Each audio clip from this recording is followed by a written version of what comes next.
Shalom, dans cette vidéo je vous propose d'examiner ensemble un élément de preuve biblique qui démontre de manière très forte que la Bible, il y a plus de 2000 ans, a annoncé, a prophétisé de manière assez précise, vous allez voir, que la période dans laquelle nous sommes précisément actuellement, au moment où je fais cette vidéo, cette période de l'histoire, verrait apparaître le phénomène bombe atomique. Ça paraît incroyable, ça paraît fou, mais c'est vrai. On va regarder quelques versets ensemble, on va les décortiquer, les analyser, et vous allez voir que oui, c'est vrai que la Bible, d'une manière assez claire, lorsqu'on décortique, qu'on rentre un petit peu dans le texte, eh bien, on va voir que oui, la Bible, pour la fin des temps, pour la période finale de l'histoire, les prophètes ont annoncé que la notion de bombe atomique serait une réalité à laquelle l'humanité serait confrontée. Donc la Bible parle de bombe atomique, effectivement, et de même de guerre nucléaire.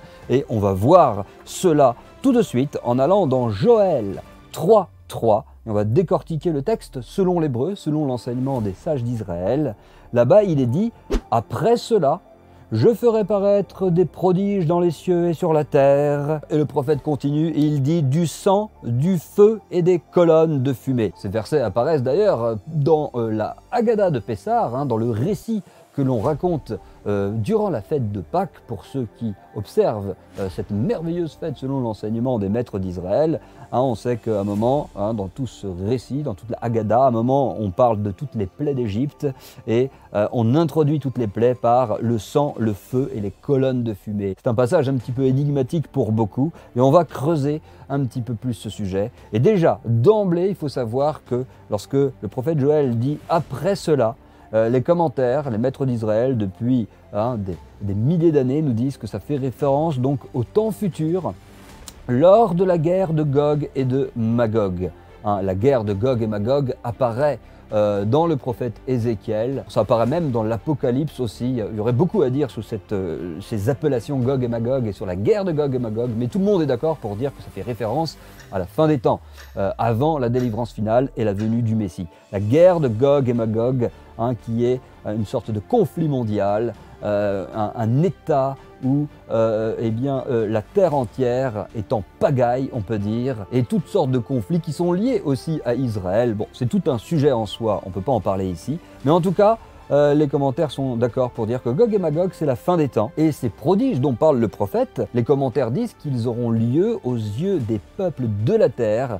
Tous ces prodiges se produiront donc à la vue de tous. Et d'autres commentaires expliquent que pourquoi il y a la notion de feu, de sang, de prodiges dans le ciel, parce que justement cette guerre de Gog et Magog, qui peut prendre, pourquoi pas, la forme d'une guerre mondiale, eh bien cette guerre-là fera couler beaucoup de sang et le feu tombera du ciel, nous disent des commentaires. Et on a donc ce verset donc, qui est très énigmatique, quand il est dit que Dieu donc fera apparaître des prodiges dans les cieux et sur la terre, du feu et des colonnes de fumée.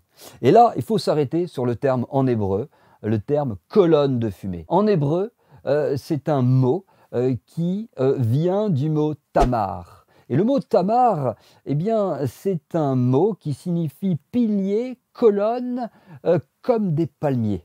Très important, ce n'est pas un mot qui est employé de manière aléatoire, qui n'a pas de sens, puisque en hébreu, ce qui est formidable et puissant et surnaturel, même avec la langue de l'hébreu, c'est que le mot, même en hébreu, est porteur du sens qu'il veut véhiculer. Lorsqu'on regarde la racine des mots en hébreu, eh bien, on a l'essence de la signification du mot. C'est vraiment merveilleux, il y aura beaucoup à dire. Et là, qu'est-ce qu'on a pour ce mot colonne de fumée? Eh bien, on a un mot en hébreu qui provient du mot tamar, et le tamar, donc, c'est le palmier dattier. Et on voit que donc cette colonne de fumée, qui est liée à du feu, le texte hébreu est en train de nous indiquer que dans cette période de la fin des temps, il va y avoir un phénomène lié à du feu et de la fumée, et qui va donc s'élever, qui va se dresser comme un palmier. Et maintenant, je vais vous mettre à l'écran une comparaison très simple entre la forme du palmier et la forme de ce qu'on appelle le champignon atomique, la bombe atomique. Vous allez voir que dans plusieurs cas, c'est beaucoup plus la forme d'un palmier que d'un champignon. On parle de champignon parce que ça ressemble des fois à un champignon, c'est vrai, mais ça ressemble aussi dans beaucoup de cas, même plus à un palmier. Une colonne de fumée avec en haut, donc évidemment, le feuillage du palmier. Et cette forme du palmier dattier, c'est exactement la même forme qu'une bombe atomique qui explose. Évidemment, le prophète ne connaissait pas le terme bombe atomique, il ne pouvait pas le dire tel quel, mais le texte nous dit il y aura un phénomène qui va s'apparenter, un phénomène qui, visiblement, ça va être du feu et des colonnes de fumée qui vont s'élever et qui auront la forme donc de palmier, et c'est exactement la bombe atomique.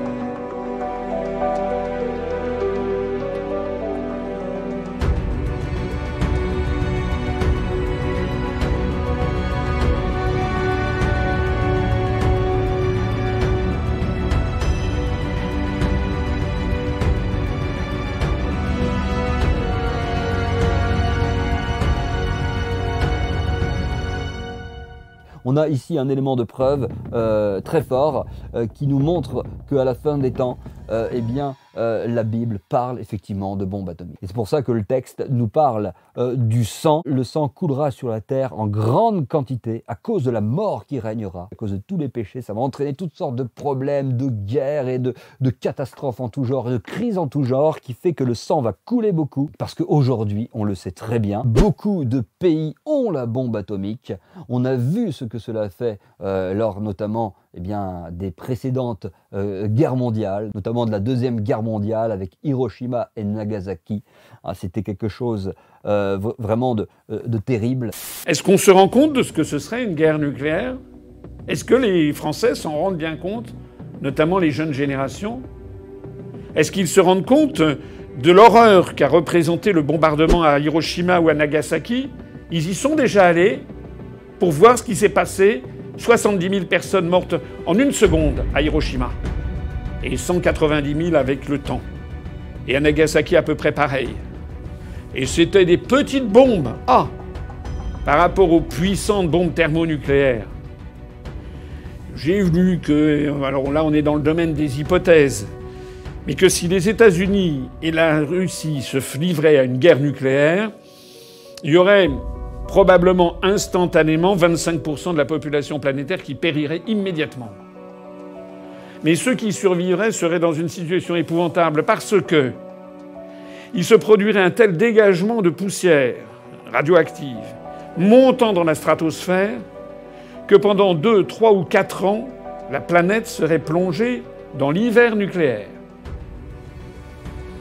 Certains informaticiens ou ingénieurs aux États-Unis ont calculé par exemple que l'Iowa, l'État de l'Iowa aux États-Unis, pourrait rester 3 ans avec des températures inférieures à 0 degré. Plus de printemps, plus d'été, plus d'automne. Cet hiver nucléaire, pendant 2 ou 3 ans, essentiellement visible dans l'hémisphère nord, aurait pour effet de faire chuter la température de façon colossale, mais également de bloquer les rayonnements solaires et de faire détruire à peu près toutes les récoltes. On estime, j'ai vu ça, que 97 à 99% de la nourriture disparaîtrait en France, au Royaume-Uni. C'est-à-dire que nous aurions, parmi les 3/4 de personnes peut-être qui auraient survécu au premier choc nucléaire, on aurait peut-être encore la moitié de la population qui mourrait dans d'atroces souffrances, non seulement du fait des radiations qui ne les auraient pas tués sur le moment, mais aussi du fait d'une famine nucléaire.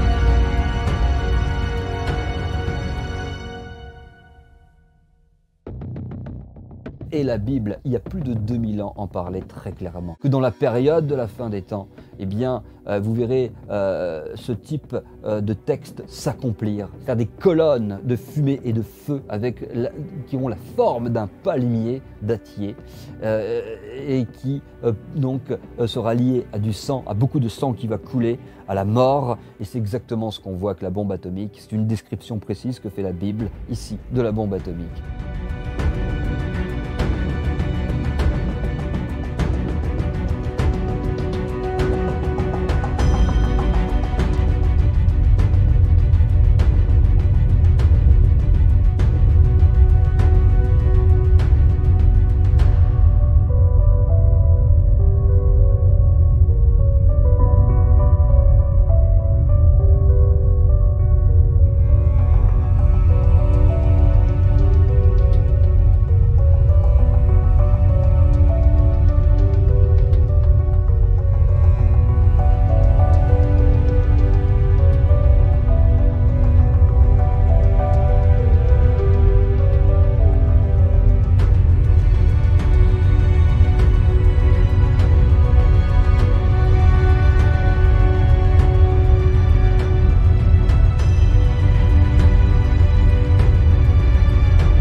Le texte nous dit il y aura un phénomène qui, visiblement, ça va être du feu et des colonnes de fumée qui vont s'élever et qui auront la forme donc de palmiers. Et c'est exactement la bombe atomique. Alors bien sûr, certains me diront « Oh, c'est une interprétation ».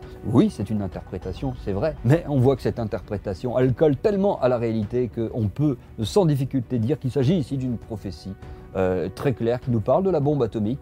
Et potentiellement aussi donc de conflits nucléaires. Ça peut même aller jusqu'à là, puisque ici, peut-être que ce texte nous parle de la bombe atomique qui a explosé, ou tous les essais nucléaires qui ont eu lieu, mais aussi de ces bombes qui ont été envoyées sur Nagasaki et Hiroshima. Espérons que cela se limite à cela et qu'il n'y aura pas d'autres bombes atomiques dans cette époque moderne qui vont être lancées à cause de tous les conflits, de toutes les guerres, parce que là, ça serait encore plus terrible, bien entendu, que ce qui s'est passé, puisqu'aujourd'hui, on sait, les bombes atomiques sont capables de raser des pays comme la France, donc ça fera très très très mal si ça éclatait.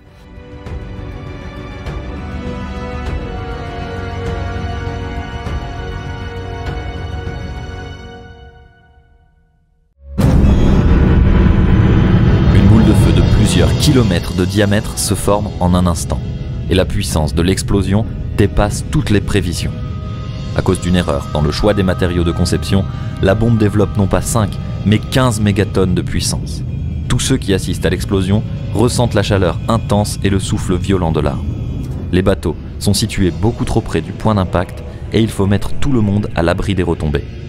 Le bunker contenant les opérateurs manque d'être détruit et ces derniers doivent être évacués au plus vite. Le champignon formé par Castle Bravo s'élève à 14 km d'altitude et creuse un cratère de 2 km de diamètre. Les vents d'Est font retomber la matière soulevée, devenue radioactive, sur plusieurs centaines de kilomètres, pratiquement à l'opposé des zones prévues par l'armée américaine.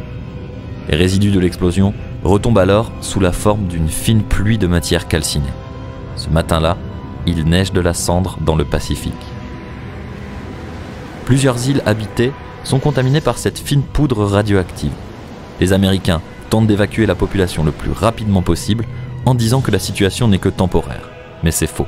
De nombreuses îles de l'atoll deviennent inhabitables. Leur sol est contaminé, leur eau impropre et les organismes vivants se chargent en matière radioactive. Encore aujourd'hui, ces îles sont à l'abandon. Cet essai nucléaire est un véritable désastre sanitaire. Plusieurs militaires sont contaminés et brûlés et la collecte des données scientifiques est presque impossible, l'explosion ayant vaporisé la plupart des appareils de mesure. En termes de puissance, Castle Bravo est à ce jour la plus grosse bombe que les Américains aient jamais fait exploser. Mais ce n'est rien à côté de la Tsar Bomba, détectée par les sismographes américains le 30 octobre 1961. Dans une base reculée du nord de la Russie, on s'apprête à mener à bien un essai nucléaire très spécial. Le pilote largue la bombe. Cette dernière est munie d'un parachute pour permettre aux aviateurs de s'éloigner du souffle. Et elle passe plus de 3 minutes en chute libre avant d'exploser. Soudain, le ciel russe s'illumine. Instantanément, une boule de feu de la taille du mont Everest se forme, projetant une onde de choc colossale qui fera le tour de la Terre 3 fois avant de faiblir. Le champignon nucléaire de la Tsar Bomba mesure 64 km de haut, soit 6 fois l'altitude moyenne d'un avion de ligne. Le flash de lumière est visible à plus de 1000 km du point d'impact, et l'onde de choc brise les fenêtres jusqu'à 900 km aux alentours. À Séverny, un village abandonné situé à 55 km, tout est pulvérisé. À 100 km, la chaleur brûle encore au 3e degré, et la vague de chaleur peut être ressentie à plus de 300 km à la ronde. Les scientifiques américains sont abasourdis.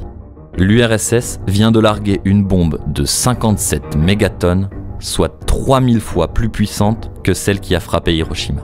Et contre toute attente, celle-ci est transportable par avion. Alors continuons, donc on voit donc déjà cette indication incroyable où on voit que le prophète Yoël nous parle donc très clairement du phénomène bombe atomique. Et si on continue, eh bien on peut voir que le texte nous parle que le soleil se changera en ténèbres et la lune en sang. Vous voyez, avant l'arrivée du jour de l'Éternel, de ce jour grand et terrible. Donc là encore une indication dans le texte qui nous montre que toutes ces choses, du type donc bombe atomique, guerre nucléaire, toutes ces choses, eh bien, auront lieu, arriveront dans le contexte de la guerre de Gog et Magog, donc des guerres finales avant donc la toute fin des temps, c'est-à-dire avant l'arrivée du jour de l'Éternel, de ce jour grand et terrible, où il y aura encore d'autres choses décrites dans le livre de l'Apocalypse. Mais vous voyez, donc le contexte est très très clair. Et quand il est parlé du soleil qui se change en ténèbres, physiquement, là aussi, physiquement, on comprend très bien que ce qu'on appelle un hiver nucléaire, par exemple, ou un hiver volcanique, ou s'il y avait des catastrophes de cet ordre-là, on comprend que le soleil serait bien entendu obscurci.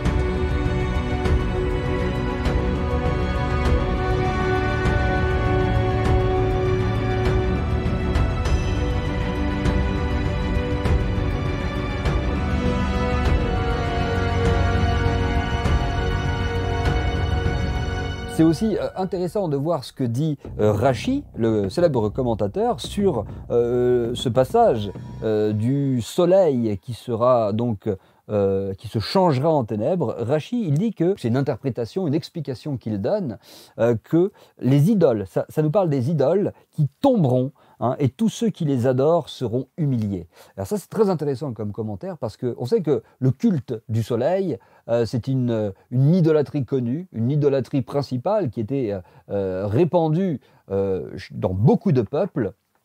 Et en vérité, quand on parle de culte du soleil, ça peut aussi faire allusion à l'idolâtrie en général. Le culte du soleil, comme c'était le culte principal dans l'idolâtrie, il y avait beaucoup d'autres idolâtries, des astres, de la nature, toutes sortes d'idolâtries ont existé en tout temps. Mais le culte du soleil, c'est vrai que c'est un peu comme l'idolâtrie qui symbolise l'idolâtrie en général, on va dire.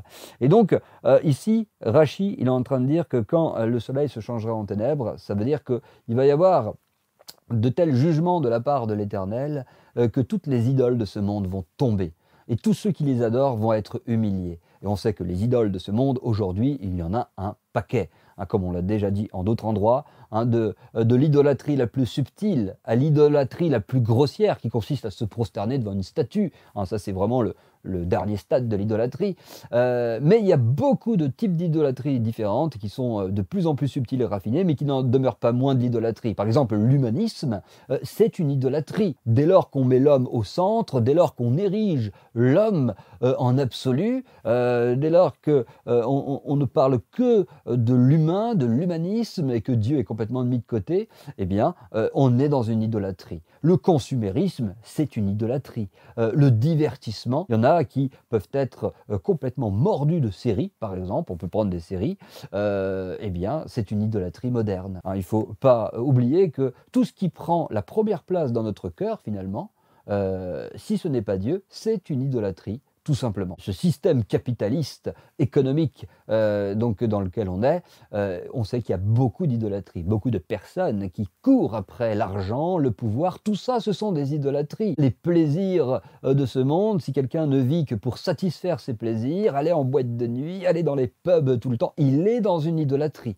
Vous voyez, toutes ces choses-là, si elles trônent sur notre cœur devant Dieu, eh bien on est dans de l'idolâtrie. Et les textes prophétiques, Rachid nous dit que donc à la fin des temps, le soleil va s'obscurcir, c'est-à-dire que va se changer en ténèbres, c'est-à-dire que toutes les idoles vont être obscurcies, vont tomber dans l'obscurité, et tous ceux qui les adorent vont être humiliés. Tous ceux qui sont dépendants de ces choses-là, qui n'ont pas voulu de Dieu, qui ont rejeté son message, eh bien ils vont tomber avec ces idoles. Et c'est vraiment des textes prophétiques et qui nous disent que ces choses-là vont arriver dans cette période de l'histoire, à la fin de l'histoire, où on verra le phénomène bombe atomique exister, comme on l'a vu avec Nagasaki, Hiroshima, on a vu tous les essais nucléaires, toutes les images de ces colonnes de feu et de fumée qui ressemblent à un palmier dattier, exactement comme le prophète nous l'a dit, nous l'a prévu, nous a prévenu pour la fin des temps, et que tout ça, ça va être lié à des guerres, ça va faire couler beaucoup de sang, et que tout ça, ça va être lié à des plaies qui vont frapper le monde à la fin des temps. Donc c'est très très clair, il peut y avoir toutes sortes de plaies qui vont frapper ce monde, toutes sortes de catastrophes qui vont venir sur ce monde à cause donc des péchés qui se multiplient sous le soleil. On sait que l'humanité s'enfonce dans toutes sortes d'iniquités, et tous les mauvais comportements, tous les péchés, toute cette rébellion, toute la méchanceté qui règne, tous les comportements déviants qui sont complètement anti-loi de Dieu, tout ça amène beaucoup de mal, beaucoup de maux, beaucoup de catastrophes, comme on l'a expliqué dans plusieurs vidéos sur YouTube, sur Rencontrer Dieu, dans des articles. On parle de tous ces principes spirituels, du pourquoi les guerres, du pourquoi les catastrophes, du pourquoi ce qu'on appelle punition divine, comme on l'a déjà expliqué, c'est une façon un petit peu enfantine de parler pour nous faire comprendre des principes spirituels, mais en vérité ce sont donc des mécanismes qui sont activés à cause des fautes de l'homme. Et à contrario, quand l'homme se comporte bien et fait un travail pour poursuivre le bien et fuir le mal, eh bien, à ce moment-là, toutes sortes d'autres lois s'activent qui vont amener de la prospérité, du bonheur, de la joie et toutes sortes de bonnes choses sur terre. Il faut terminer quand même donc sur une note positive, évidemment. Qu'est-ce qu'il dit le prophète dans le verset 5 ? Il dit « Alors, quiconque invoquera le nom de l'Éternel sera sauvé ».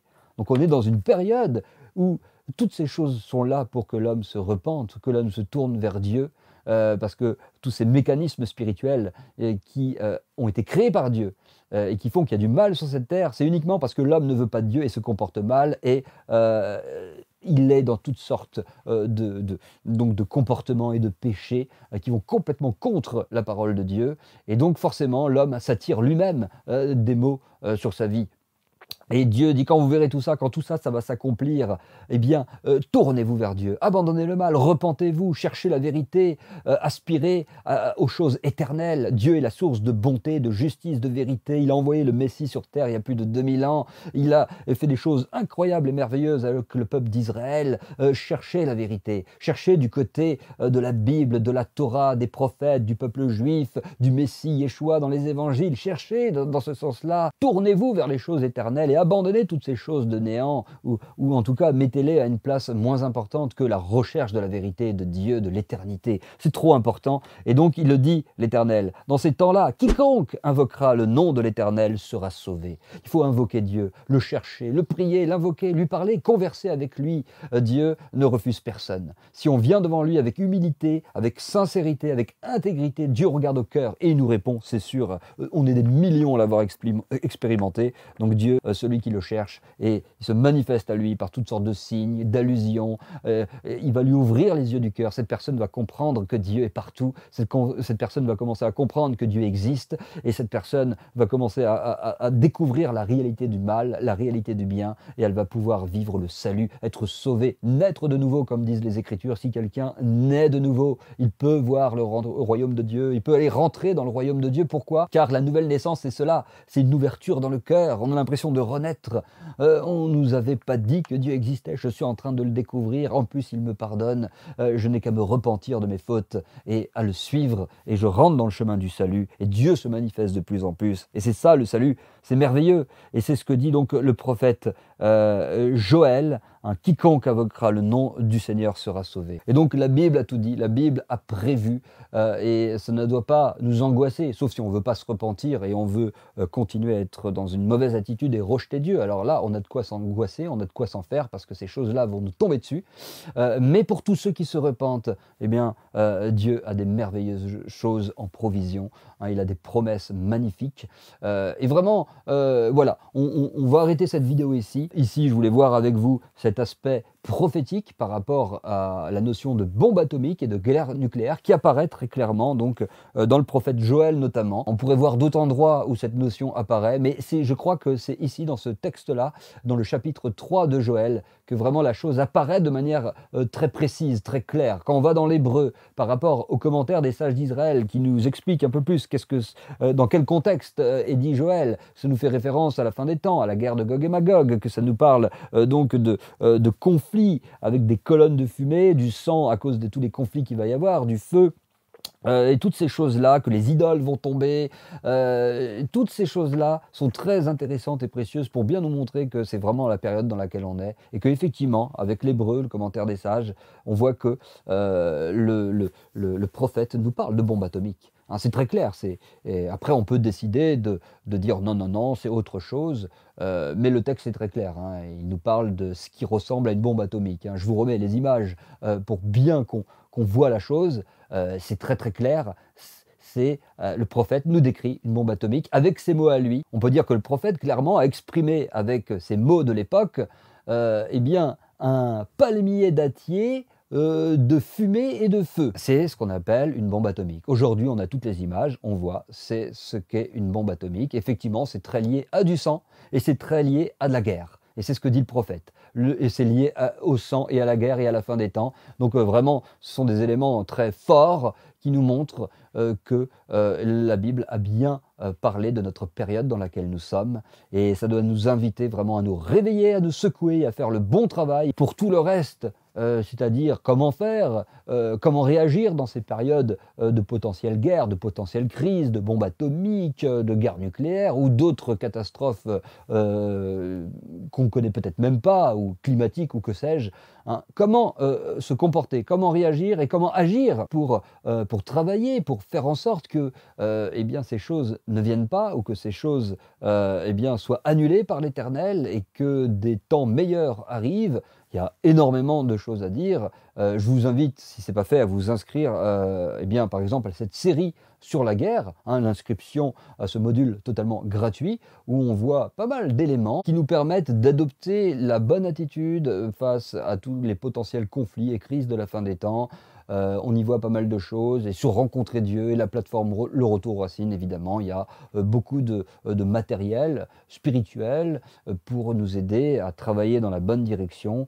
C'est sûr qu'il y a beaucoup de choses à dire. Je vous invite donc à aller vous inscrire sur la plateforme Le Retour aux Racines ou Rencontrer Dieu si vous n'êtes pas inscrit, mais notamment sur cette série, ce module vidéo sur les guerres à la lumière de la Torah, où on propose là-bas plusieurs vidéos qui sortent au fur et à mesure. Il n'y a pas de rythme prévu, mais au fur et à mesure, il y a des vidéos qui sortent et qui sont en lien donc avec le thème de la guerre et bien entendu avec complètement en lien avec les enseignements de la Torah, les enseignements de la Bible, pour nous aider à y voir plus clair, comment agir, comment se comporter dans ces périodes de guerre de la fin des temps. Quel est le conseil de Dieu? On n'invente rien, on essaie juste de voir quel est le conseil des sages d'Israël et quel est le conseil de Dieu dans la Torah pour se conduire au mieux et affronter au mieux toutes les épreuves de la fin des temps. Que Dieu vous bénisse beaucoup, que cet enseignant puisse nous fortifier en nous disant mais mince alors, il y a tout dans la Bible, tout est écrit, tout est décrit, et là on voit qu'une toute petite parcelle microscopique,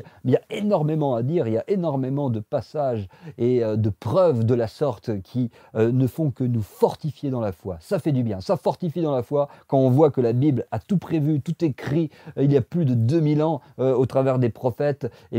Ça solidifie notre foi et ça nous rappelle à quel point Il faut se confier dans l'Écriture, il faut se confier dans la Bible, il faut méditer, étudier la Torah, toutes les saintes Écritures, car tout le conseil de Dieu y est, toute la protection de Dieu y est, tout l'espoir, toute la joie, la paix, tout y est. C'est là que ça se passe prioritairement, que l'Éternel vous bénisse. N'hésitez pas, sous la vidéo, je mettrai toutes sortes de liens pour aller plus loin. J'espère vous retrouver dans d'autres études. À bientôt.